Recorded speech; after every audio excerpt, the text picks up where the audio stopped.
The title of our mini research project is Sensor-Based Plant Watering and Monitoring System featuring Arduino, using Arduino featuring UPS or the uninterrupted power supply. So before we will start the demo or the demonstration, we would like to introduce our parts or the components of our mini research project. The first one is our breadboard. So the breadboard is the backbone of our prototype because it is where the connections are or the connections first takes place. Then the second one is the Arduino Uno. So the Arduino Uno is the brain of the prototype. It handles or it carries the commands and the codes that are needed for the prototype to function. So in the Arduino, it is powered by a software called Nah. So in the Arduino Video, IDE sir. software, you will type your commands and your codes that you want to upload in the Arduino Uno, and it is the one responsible in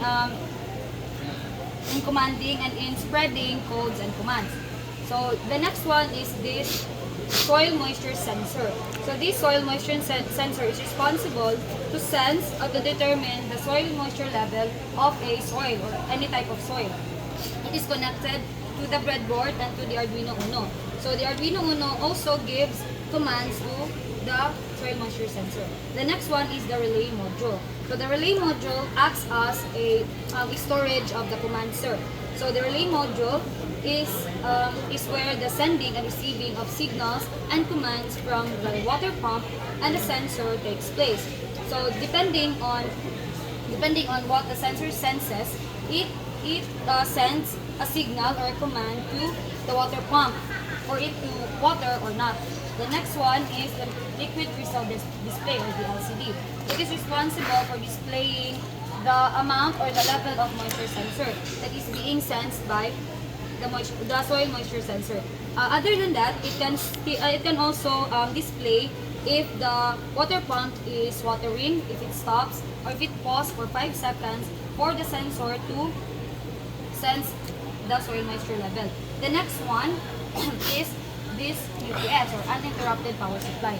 So this UPS can be used without electricity. However, sir, we have a bump on the way, sir, that we hadn't noticed that our battery is run out of life. So we have used a power bank for it to be powered. So this is the one powering the water pump.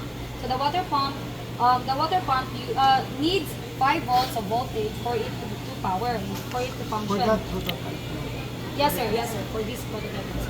And this UPS can give off 5 volts only. So it is very compatible to the water pump because you cannot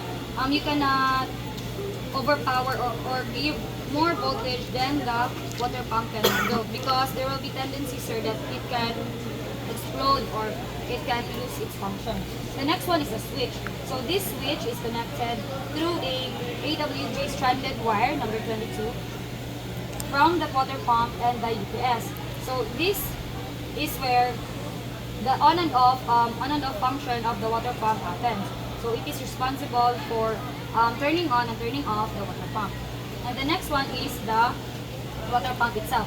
So the water pump pumps the water for 5 seconds and gives 5-second interval for the relay module to send a signal to the soil moisture sensor. If the soil moisture sensor senses a moisture that is below 10%, then it will water. But if it is above 10%, then it will not water because